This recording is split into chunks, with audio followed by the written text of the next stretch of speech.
This is the Hope Not Nope podcast, where we answer your questions and share inspirational stories to fill your soul with hope. Our mission is to empower hope to those who have been plagued by nope. I'm Dr. Dylan Caswell. And I'm Brandy. And we're here to bring you out of the nope and into hope. Merry Christmas and welcome back to the Hope Not Nope podcast. We are so excited that you are here and thrilled to be with you. It's almost Christmas time, and that's why we're wearing these fun little outfits, and we're so happy about it because we love Christmas. It's such a beautiful season to just like soak in all the joy, and so I hope that this episode can bring our listeners so much joy. I love this part of the season because it's the only time of the year I get to wear this hat, and it's my Christmas shopping hat. It's my Christmas tree getting hat. It's anywhere I can go with this hat, I wear it because it just makes so many people laugh and smile. And it's just a goofy reindeer hat, but people love it. Yeah. And it's so fun to wear. I love it. I have a couple thoughts for Hope stories. So do you want to go first or do you want me to? You started off. All right. One of my Hope stories, just reflecting on this beautiful past year, we had an event relatively recently in Syracuse, which was so special because we love Syracuse. I've been here, 7 years now. Dylan grew up here, and we love to give back to this community in the ways that our gifts allow us to. And the event did exactly that. There were so many people at the event. Dylan gave a talk, shared about hope, shared about our honeymoon, which was really cool, did a book signing, and all of those things were so special. But what was special for me, I got to do the intro prior to Dylan coming out and getting to see so many faces. I've been in event planning, 7 to 10 years really. And I've done a lot of events. I've done a lot of intros for events. And typically when you have a local event, you kind of expect all of your friends, family member, like the people to show up, but you never know if the media outreach you do and the promo that you do and the marketing that you do will reach the greater population. And for me, it was so special because doing the intro and welcoming people in, I would say nearly half of the people we didn't even know. Yeah. And as an event planner, like that just was so encouraging and so inspiring because, we can give hope. We can give the message of hope, not nope, to our friends and family in a lot of ways. We can go have meals with them and things like that. But for these people who showed up, it made me so encouraged and excited. It filled me with so much hope that they got to receive the Hope Not Nope message there. And in addition to that, the other thing I want to add, we, like I said at the beginning, we love Syracuse, and for the past, however many years, prior to coming full time with Hope Not Nope, I got to work with this amazing organization that at the time was local here in Syracuse, and they did a Christmas giveaway where they would get donations from people, or they would just give, as a nonprofit, it's tough, but they would save money and give. And what they would do is they would buy all these different gifts, wrap them ahead of time, fill a tour bus, like a 45-foot bus, get a couple volunteers, and basically go into the most inner city part of Syracuse, knock on random doors, and just say, hey, we brought Christmas for you. Yeah. And it just makes me so excited. And I wanted to share that because Christmas is a season of giving. And here in Syracuse, like, we've had an opportunity to really give. And I don't say that to like make us sound so great by any means, but I say it to encourage our listeners that you have such a gift and a beautiful power within you to bless the people around you, no matter what city you're in. And for us, like here in Syracuse, we're able to give. Yeah. And I hope that whatever city you're in, you have things that you believe in that you're able to give to, whether it be something related to Christmas or not. I hope that during this time you can take that time. And so my hope story is also an encouragement to our listeners of, ask yourself, where can I give in the next couple of weeks to help empower, bless, encourage the people around me? So there's my little hope story if you'd like to share now. Wow. All right. So I'm going to stick with the event and reflecting back on the event. And I'll be honest, I might need some help getting through this, but it was such a special event for so many reasons. One was the new people that we got to meet. So many great questions, and I just remember before the event, a lady came up and she was struggling, but she was just so thankful that we were there. And she just shared with me that she needed this more than ever. And we didn't get to dive into what was going on in her life. I was thankful that she came up and said that, and she was thankful that we were there. Mhm. And so I hope that from that event, she got to experience even just a little bit of hope, because she was sharing it and just seemed like she was in a very dark place. And when you're in those places, just getting a little glimpse of light goes a really long way. Mhm. The other part for me that was super special, and kind of some funny stories along with it, is that, through life, there's ups and there's downs, and, family health and things like that. And I'll say that my family just was not in a good spot. There's just a lot of things going on. And so I was excited that my mom was able to come and that she felt celebrated Mhm. and just loved. We were signing books, and my mom is at the table, just standing there, just like She's smiling just and so just proud. watching and soaking it in. And one of the attendees goes, "Oh, is this your agent?"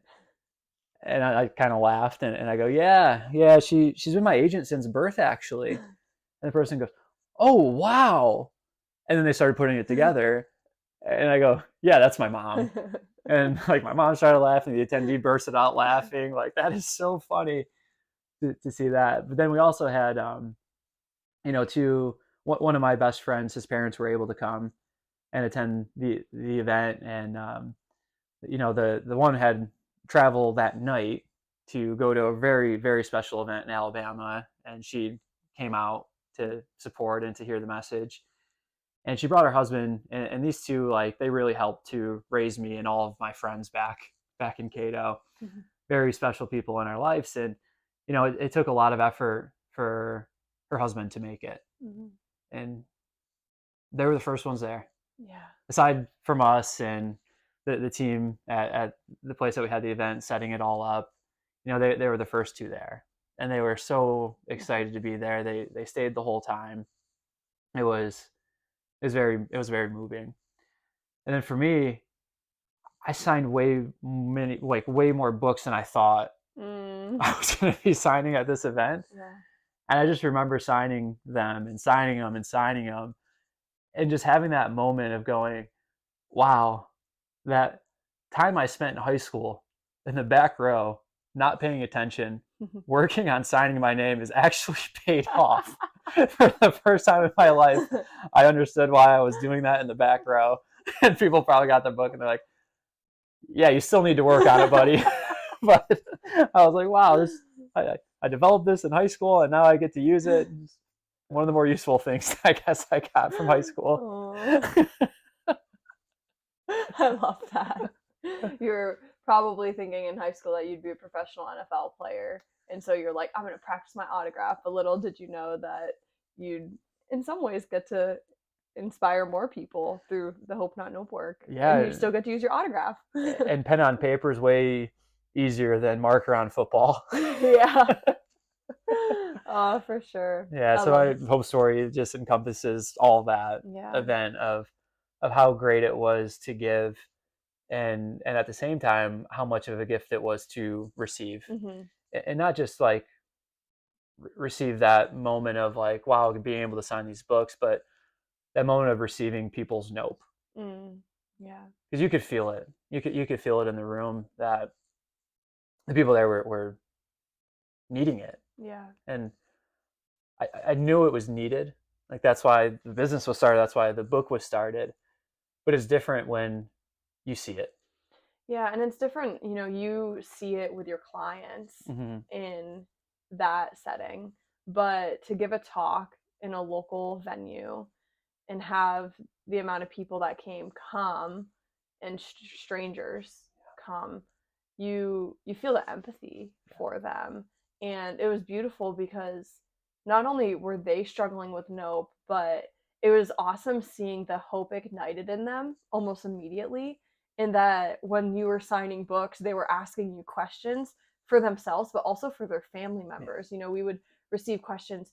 My wife just had surgery. Should she have ice on? Or my nephew just broke his knee. Like things like that. Like it was so awesome because they were going through the nope themselves. They were inspired and empowered by hope for themselves, but they almost immediately wanted to give that to the person next to them, to their family members, to their friends, to other people that they know who are going through nope that need more hope. And it was awesome. There was one woman who she got a book for herself, and then she got a book for all of her friends. And so Dylan signed it. Was her name Amy or something? I forget. But it was like to all of Amy's friends, because she said that she's going to pass it from one friend to the next so that they could all read it. And I was like, that's awesome. That's awesome. Yeah, it was a special night. It was a great night, and having my mentor, Dr. Dave Boylan, there was so special. And Yeah.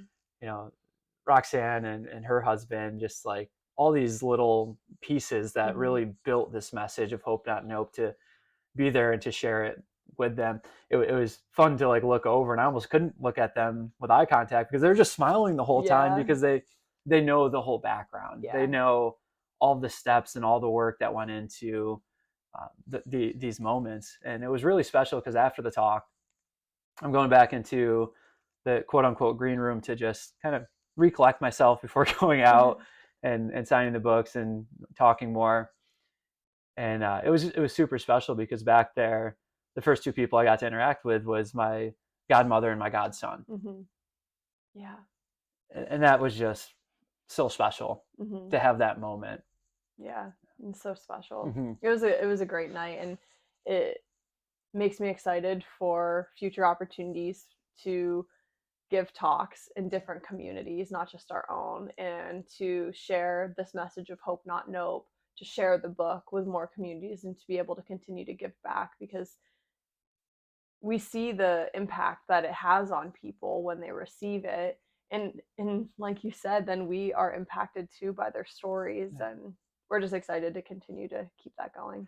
Yeah, and last part here, it's funny because it's like Brandy was saying, we enjoy giving, and I'm a giver, and I'm answering these questions, and people are like, how do I improve my sleep?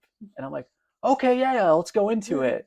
I'm like, it's a whole chapter in the book. Yeah. Like it's all right there. The like framework's in redirect, the book. the framework is in the book. Like the answers Yeah. are there, but it was funny because there's this long line. We're getting the discussion on ice and the research behind it. I'm going all into it and giving the guy the references. And like, yeah, let me pull up these references. It's in the book. It's in the book. I could have just, oh no, it's in the book. Read the book and then reach out with questions. But we were just so excited to be there with people. It was just, yeah, it was awesome. All right, let's dive into our questions. Our first question is from a listener named Carlos, and he asks, is CrossFit dangerous? Is it safer for someone that doesn't have an athletic background, or for someone who is coming from a different sport to do CrossFit? Carlos, great question. I can't help but think the first thing that comes to my head is Baker Mayfield. Why? I woke up feeling dangerous. And if you woke up feeling dangerous and you go in the gym and you crush a wad, yeah, it's dangerous, but it's Baker Mayfield's definition of dangerous. You know, there's this kind of cloud that hangs over CrossFit that it's dangerous and that it does cause a lot of injuries and things like that. And I will say, when CrossFit first started, it did. It was. It was a new methodology. A lot of coaches weren't trained. There wasn't a certification process. There wasn't continuing ed that was going on. You know, this whole thing started at a ranch in a backyard as a cookout. Right. That then grew into this amazing sport. And the reason it grew is because they saw the impact that it was having on people. So then it grew into this bigger thing. As they grow, as anything grows, where do you make the most mistakes? In the young phases. As it gets older, you have better systems, you have better approaches, you have more data, you can make more informed decisions. And that's what has happened with CrossFit. So now there's a certification process for coaches. There's continuing education that they have to do.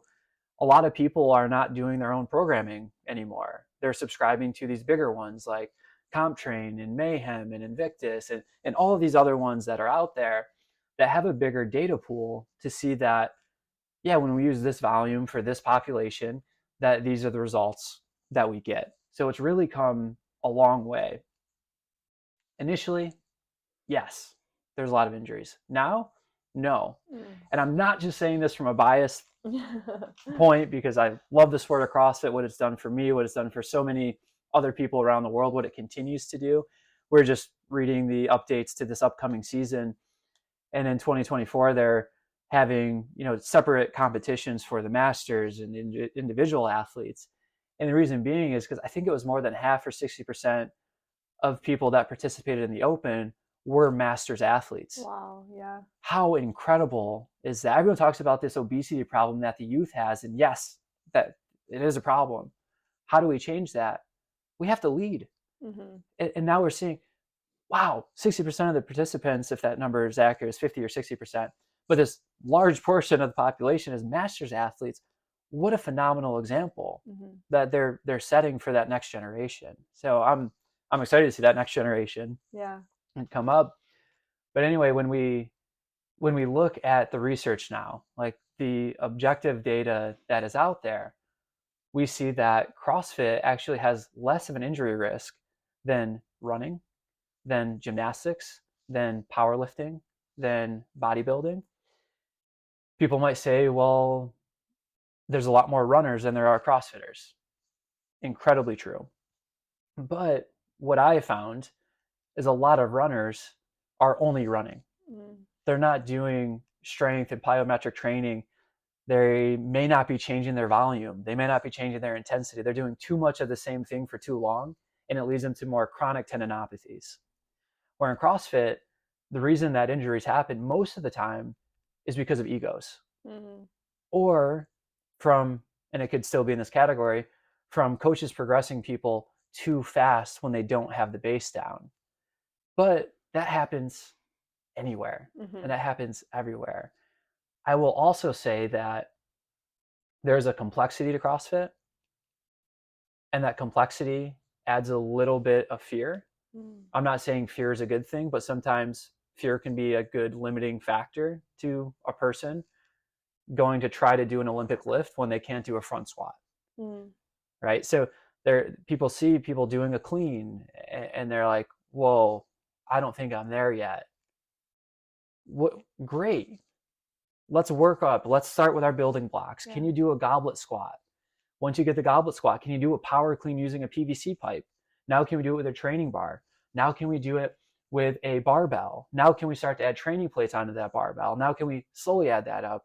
Okay, you did the power clean, you've developed your front squat. Now let's put it together into a squat clean, right? So there is a methodology that coaches are taught to use to go through to further decrease the injury risk, which is, again, lower than most other lifting sports and recreational sports that are out there.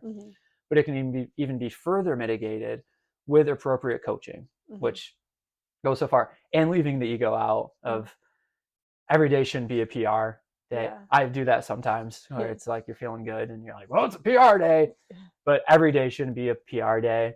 CrossFit is high intensity, but it shouldn't be high intensity every single session. You should go in with, what is my goal for this workout? My goal is to get pull-ups this workout. Beautiful. So let's decrease the lever and the intensity on this side of it so that you can achieve your goal for that day. So being intentional goes a long way. Being intentional decreases injury in most sports, Right. but especially in a lifting sport and things like that. So yeah, people are afraid to walk into the gym. And I respect that, because you're not walking into a gym saying, I want a gym membership. You're walking into a gym saying, I want to change my life. Are you able to change my life? And that is hard. And that's hard to do. It's harder to do when you see 70-year-olds climbing ropes and 6-year-olds doing a snatch and 80-year-olds deadlifting twice their body weight. But it's also motivating because you see it and you're like, dang, that's what I want, but I don't want to lift next to her. Yeah. I want to do this, but I don't want to do it like they're doing it. And you get into it, you get the reps, you have a coach that's compassionate, that's working with the group, working with you to get you to that point, and it's the reward is there. And we were just talking about this the other day. It's the next step. Like you achieve one thing, and the beauty of CrossFit is the next thing to achieve. And as you achieve that next thing, you have to maintain that other thing and not lose it. So wrapping that up, I don't think that it's as dangerous as it once was. I think when we look at the data, I should also mention that a lot of the data comes from the very competitive athletes that are training 5 to 6 hours a day. Right. So discussion could be there on workload and have they developed enough chronic workload versus the person that is first coming in, like, you know, I haven't worked out in 5 years and I'm coming 6 days a week to this CrossFit class.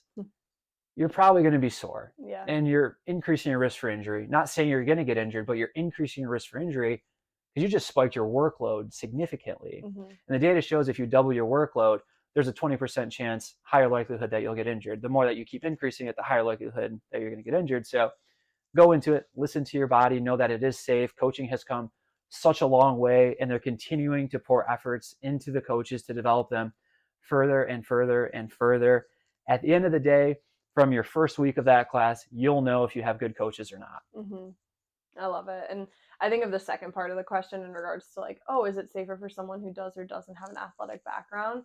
And I just think like everyone's an athlete and we really believe that. But when you're a kid playing on the playground or swinging, you're going to jump off that swing and take the risk and you're probably going to tumble and then you're going to keep running. Or there's, you know, the monkey bars and you do the monkey bars, but then you're like, you know what, I want to hang upside down from the monkey bars and you do that. And so we're all athletes as kids. And I think one of my favorite thing about CrossFit is you can come in with like, I'm a kid attitude and like really truly have fun with it too. It doesn't have to be this crazy high intensity competition. It can be and it will be, which I also think is fun. But there's a level of like, you know, I don't think it's less safe or more safe depending on your quote unquote background, because I think we're all athletes. We all have that ability and we all are just kids and we all just want to have some fun. Yeah, it's a big organized gym class that is fun because you can go to other gyms and use other methodologies and there's the right thing for each person. So CrossFit's not right for everybody. It's right for us. It's right for me because I don't like going to a gym where people have headphones on and you can't interact and talk with anyone. Like I like doing the work. I enjoy that, but I also enjoy the interaction. So we work out here privately at our own place, but when we drop into a gym, the warm up and the cool down is so much fun. And you just get to talk with people and interact and catch up. You're still going through, you're still working, but it's not this headphone random like, how many sets you got left? Oh, okay. All right. And then someone's on the machine, so you like walk towards it, but then walk away and you act like you like misplaced your water bottle. But the reality is like you didn't. You just like kind of weirded out. Like, when can I go on that machine? Like when not. And it makes it hard to just talk with someone and be like, hey, mind if I work in with you? Hey, what's your name? What do you do for work? Tell me about your life. I actually just want to do the sets and leave my headphones on, which again, it's fine. Like some people don't want that interaction. Like they want to be left alone. Let me do my workout. Don't talk to me. When I'm at a gym, that's not who I am. For us, we want to have fun. We want to have fun. We want to chat with people. And then I'll say, because I didn't answer or touch on that athletic background, is that CrossFit is a sport that is meant to surprise you and it's meant to humble you. And it will do both of those in the same workout in 10 minutes. I remember going to my first CrossFit class and getting through the workout, the warm up, and going, that was the whole workout, right? Like, there's not more to this, is there? Yeah. And I was coming with an athletic background, but it was a different way of moving my body. It was different proprioception. It was different, but it was similar in the sense that I was being challenged and I had other people around me that were also being challenged, but stepping up and saying, okay, I can push myself past that. Right. So if you come in with an athletic background, more likelihood you're going to be humbled. Yeah. Very much. I was super humbled when I came into it. If you're not coming in with this quote unquote athletic background where maybe you weren't doing strength and conditioning, working out with coaches and things like that, you're going to be more on the surprise part than the humble part. because you're going to be amazed at what your body can do. And you're going to have the biggest growth. You're going to have more growth than the person coming in with that athletic background, because you're starting and I don't know how to do a deadlift. There's a learning curve. Your neural system, 2-3 weeks, you're lifting more weight. 4 to 6 weeks, your strength is actually increasing at that point. You went from not knowing how to deadlift to now you're deadlifting your body weight or 95 pounds on the bar. Like, that is so, you're surprising yourself. And then, oh my gosh, I did a pull-up. I went upside down. I climbed a rope. Wow, like, you surprise yourself more and more. So I almost get excited when it's like the person that's like, hey, I don't have much of a background. Oh, buckle up. Let's Because go. you're about to shock yourself every single day with what you are able to do once you're getting pushed to do that. But whether you have an athletic background, whether you don't have an athletic background, it's the data is showing that it's safe, and it's much safer than what it used to be. And if you're interested in trying, try it out. Yeah. Oh, I love it. Yeah. I love CrossFit. All right. Our second question is from a listener named Roxy. And she says and asks, how does your book help someone who is at their ends with their illness or chronic pain? Roxy, thank you for submitting that question. It's a great question, especially since we were just talking about the book signing. Yeah. It's a great question. And there's so many follow-up questions that I have to that question. But I think first the place to start is that we're talking about empathy, and we know that's a hard question to ask. We don't know if it's for you. We don't know if it's someone that that's going through something that, let's say that it is terminal, like that is so challenging. I have the honor to work with a few people that do have what would be called terminal conditions, that they're really outliers because they're still crushing it. And they're still here. And I think of one of my aunts that was put on hospice and ended up living another year after being put on hospice. And it's a difficult question. So let's say that it is a terminal illness, there's no solution for it that we know of right now, and that you're given this sentence of you have 2 months to live, or you have 4 months to live. What do we do at that point, and how does the book help with that? Well, it comes with a framework, and knowing that hope does not disappoint, and that physically you may pass. You're leaving a legacy behind, and it's hard to be okay with passing. But I think when we start to understand the other side of it, we can become a bit more comfortable in it, that you're not dying, right? Physically, yes, you are not in this anymore, but there is a kingdom that is waiting for you. And so as you get closer to that, it can be scary, but get ready to celebrate that. Get your estate, get your affairs in order, soak in these meaningful moments. And there's this interesting article that they looked at people in nursing homes, and they asked them, what would you have done differently? And one of the main things they said, I wouldn't have taken myself as seriously. I would have given myself more time for the things I enjoy. I would have spent more time with family and friends. That becomes so real when you're given, have about a year to live. And I think we can take that and go,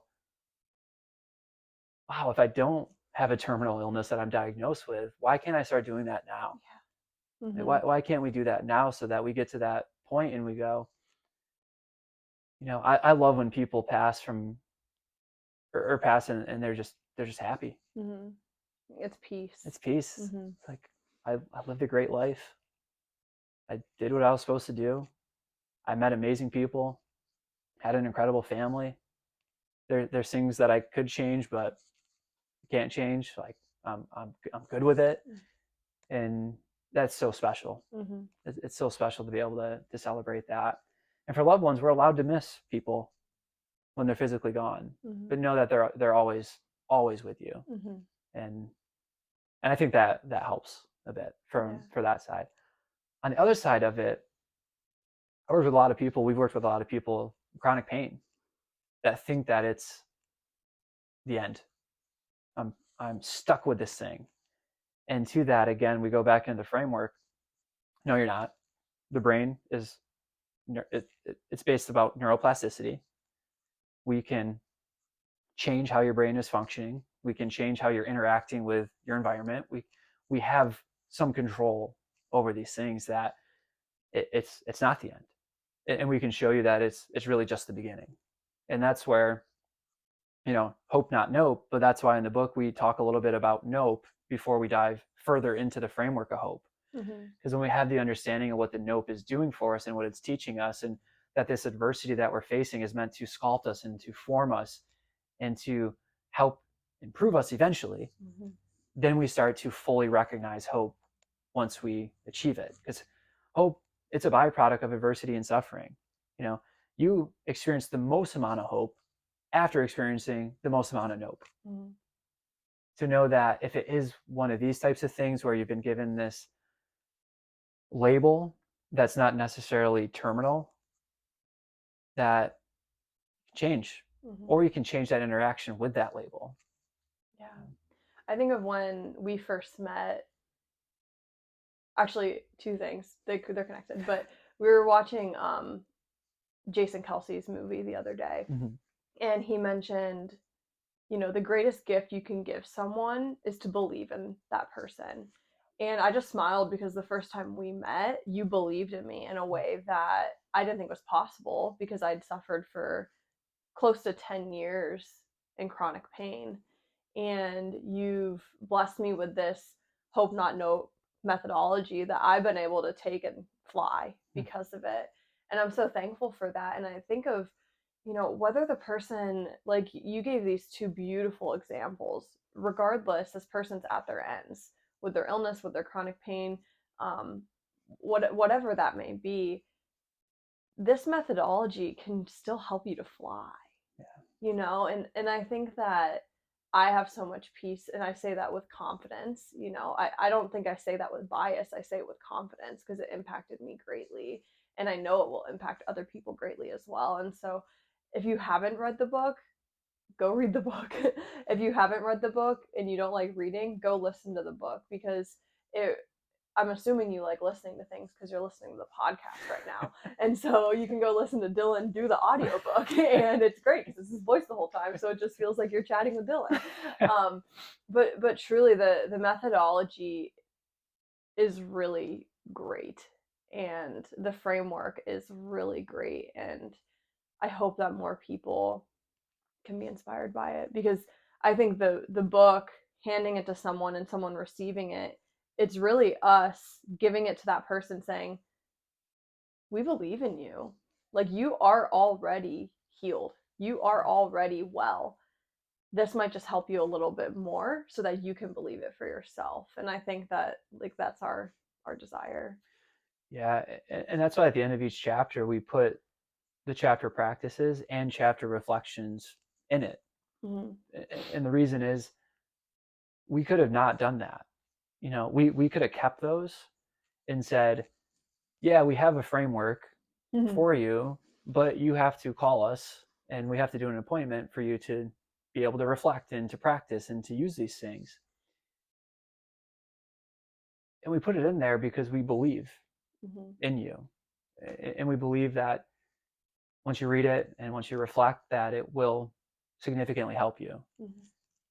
And then if you're still stuck, we are there Mm-hmm. to help you at that point. But we really believe in you and in the framework, and that's why we're allowing you to use it. Mm-hmm. I feel like this kind of leads into our third question because part of the book talks about the sick healthcare system. Mm. And Lucia asks, what does solution-based healthcare look like? Wow, that's a good tee up. That's a great tee up, Lucia. Thank you for that question. People might be asking, well, what do you even mean by a sick healthcare system? If it's a younger person listening, they might be like, bro, that healthcare's sick. And that means like that's good. Right. Or it could be what the definition of sick is of like, oh, this isn't well. This isn't great. And that's more what we lean towards. Yeah. It's looking at from kind of both ways here, that sick is that we're only treating people once things happen. We're not being proactive. We're not preventing conditions. We're not preventing diseases. Some have gotten better. There's better breast cancer screening. There's better prostate cancer screening. Like there's better screening methods, but there's a lot more we could be doing. Type 2 diabetes can be completely prevented. Type 1, no. Type 2, completely prevented. Cardiovascular diseases, we can be preventing a heck of a lot more than them. Strokes, we can be preventing a heck of a lot more than these things. So we're very reactive. We wait to treat things once they happen instead of getting on the offensive side and moving it. And traditionally, defense won Super Bowls. Now offense wins Super Bowls. We can go on the offensive side and really prevent these things before they ever happen. So that's one reason that it's sick. The other reason that it's sick is because of how transactional it's become. Because there's people that know this, and there's people that have this data, and they know that placebo surgery has the same impact as a non-placebo surgery. They know that a placebo medication has the same effect as a placebo medication. They know that this manipulation is not putting vertebrae back into place, but they're still telling people that it is so that they're coming back. So they're doing it because of the transactions that are occurring when we really should be transformative. That's what solution-based healthcare is. It's transformative. How do we get you to be that person that you want to be? So what does solution-based healthcare look like? Part of it is understanding that you can have a solution without having an exact specific label. And a lot of people struggle with that. And let me give a couple examples here. Now, if you come in and you have back pain, we can just say that you have back pain. Something has created your back pain, and we need to find the solution for it. So tell us about the pain. When did it come on? What was happening in your life when it came on? What was surrounding you? What were your stress levels like when that came on? What was your diet like? How much were you sleeping? Were you getting enough hydration? Were you getting enough protein? Let's talk about all these things to figure out what led up to this symptom threshold that you now have pain at. We talk about those things. Now we know that movement is going to be part of the solution. It's not the entire solution, but we know that it's part of it. There's very strong data on how just a walking program can get rid of someone's low back pain. There's more to it, but just showing the truth that movement is part of this, right? But it's figuring out, well, what movement can I do? So let me stick on this back example. Transactional healthcare, sick healthcare. I have back pain. Here's a medication for your back pain. Let's do an x-ray. Okay, we did the x-ray. Let's go, let's send you to the ortho. And once you see the ortho, get the MRI. Get the x-ray, they get the MRI. The MRI shows that they have a disc herniation. Okay, you have a disc herniation. Why don't you go try physical therapy or chiropractic care? Go try something. And then if that doesn't work, we're back here and we can do some surgery for that disc herniation that is shown from that image. So now the healthcare system's already spent $10,000 to $20,000 on this episode of care. This person has gotten no solutions other than a medication that was offered to them, but they've just gone through testing and still feel the same. And what did that testing do? It gave them a label that now created fear before they ever even get to a solution. And in the United States, how long did they have to wait to get into those offices for that to happen? So let's say that it actually happened pretty fast and we're sitting at 2 months of them now getting to a solution. So now the healthcare provider that they're seeing, whether it's PT, chiropractic, whoever it may be, goes, oh, you had a disc herniation. Okay, we need to do extension-based exercises because if you have a disc herniation label, then that means that we do lumbar extension, which means that it pushes your disc back anteriorly and gets rid of your disc herniation. So now we need to do this extension press up exercise. And they do that, and nothing's really getting better. All right, well, I did the extension based stuff. It didn't work. I did it for 2 months. All right, I need to come back and now have a discectomy or have a laminectomy. I need to have this lumbar surgery. So then they have the surgery. They go back into the rehab program, and maybe they're still not getting better at this point because the research shows it's 50-50. Flip a coin, that surgery, 50% people will get better, 50% of the people won't get better. That's a sick healthcare system. That's the common model. I think most of the people listening or watching this will go, oh yeah, yeah, been there, Yeah. done that. What is solution based? It's getting to the right people. It's having your story be heard. It's understanding the puzzle pieces and what pieces do we need to move around, what pieces need to go back together, what needs to happen in order for you to move the needle forward for you to feel better. Because now let me back up. What does research show with MRIs and x-rays? Well, more of our population has disc herniations and are asymptomatic than people that have them and are having symptoms from them. What else has the research shown? Well, when a person actually goes into lumbar extension, there's certain segments that actually push the disc further posteriorly into the disc herniation that could create symptoms. Traditionally, avoid flexion. Lumbar flexion creates posterior disc migration and disc herniations. Well, there's research now showing that when a person moves into flexion, some of the lower segments of the lumbar spine actually push the disc anteriorly. So maybe for a lower lumbar disc herniation, we actually need to be doing lumbar flexion. Maybe we need to do lumbar extension. How do we know? We test.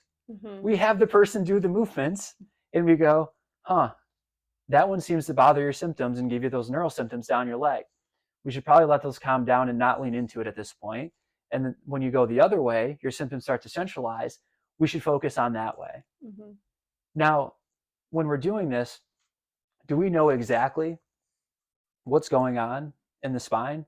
Do we know exactly that it's a disc herniation versus facet irritation? No, because the testing really isn't that great. But is the person getting better? Their pain's coming down, they're moving more, they're more fulfilled, their health markers are improving. That's a solution. We found a solution for that person to help them start to move forward. Now, with that being said, are there times that it is super important that the diagnosis is a bit more specific? Yes, but there's a lot of signs and there's a lot of red flags that cue you in to that, right? Because someone could have low back pain because they have cancer that has metastasized to that area, or they have cancer developing in that area. At that point, it is imperative that we do get a specific diagnosis on it. But what would that look like? If you have cancer in that area, when you move, it's not going to change your symptoms. It's continuously going to be sore. What other symptoms are you going to have? Nighttime pain, unusual discharge, unexplained weight loss. There's a lot of other factors that would then say, you know what? This is an appropriate time that you go and get more testing done to figure out what's going on. So I want you to go see this person that is going to do images, they're going to do further testing, and then let them take it from there. Right? And then they're going to do that. They're going to scan, they're going to find it, they're going to do more scans, they're going to take a tissue sample, they're going to do a biopsy, they might do surgery, they might do chemo, they might do radiation. So at that point, it very much matters that it is a specific diagnosis, but you can see the path of getting there can change.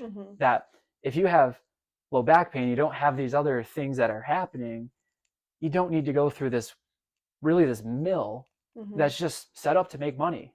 Right. You can get to solutions sooner. Yeah. And I think the desire is, we just want to put the care back in healthcare. Like solution-based healthcare, it really is just putting the care back in it. And I don't want to bash people by any means, but I just think we can all do a better job at caring for one another, both in the health field and outside of it. Yeah. When we originally were creating the cover, the editor didn't like that I spelled healthcare with all the care in capital letters. It was all lowercase, and they got to care, and it was all in like capital letters. It's like how my mom texts sometimes because the phone's stuck on cap locks, and you think that the person's like yelling at you, but it's just the phone is stuck on these capital letters. But I put it there, and the editor said, yeah, I get what you're doing, but I think we should just go with the lower cases. And at that time I had other battles I wanted to win. Right. So I was like, that's fine. Let's go to, but it is true. You just want to put the care back into it. And I think everyone that gets into the medical profession and the healthcare profession as a whole, whether it's Eastern or Western, like let's combine all of that and put it underneath one umbrella. Everyone at least starts in it because they want to truly care for people. But then they get defeated by how the things are being practiced in the real world and the upstream battle and the energy that it takes to do it differently to get back to truly caring for that person. So a lot of people say, no, I got into this to care, and even though I'm working in the system, I'm going to do it this way because this is the right way to do it. Those people are amazing because they're probably taking a cut. They're probably not bringing home as much as some other individuals are that said, I'm going to use the system to my advantage to make more money off of this. I'm going to make up a new surgery and pretend that it's needed for people so that this practice gets more money off of it. But I still think they started off saying, I'm here to care. I'm here to be there for people. And they saw the ugliness of it. And then once you see the ugliness, you have that decision to make. Do I just partake in that and go, yeah, it is what it is? Or do I stand up for what I believe in and why I got into this in the first place? At the beginning of the episode, I mentioned, the kids on the playground, right? And I think that if we can all just get back to being the kids on the playground, we're going to want to be caring people. And so, this is Christmas. It's the holiday season. It's December. It's, one of our favorite times of the year. And I mentioned at the beginning, it's important to give. And maybe the thing that you give in this holiday season is the gift of caring for one another, whether you're someone who is practicing in the health field or not. Like we need to surround people with more care. And so that's my encouragement to you, to give, to care. And, not only will that help to create solution-based healthcare, but it'll help create a better world in general if we're living with care and the gift of giving. Yeah, and if you're listening or watching and you say, that's nice, but no one cares about me, or how could someone care about me? We care about you. We do. We care about you, and just know that. Just know that, and replay that as many times as you want, but we care about you. You are a human, which means that we are all one. We are all brothers and sisters. Doesn't matter where you're from, doesn't matter what evils you've done in your past. We are all brothers and sisters, and know that we care about you, especially during this holiday season, but throughout the whole year. Like we care. So know that there's at least 2 people on this planet, and I'm sure many more that do care about you. And we hope everyone enjoys their holiday season. Yes, Merry Christmas. We will be back with you in January with new episodes coming out. So Merry Christmas, Happy New Year, have a great holiday, and remember that today's not just a day to be hopeful, but it's an opportunity to become hope.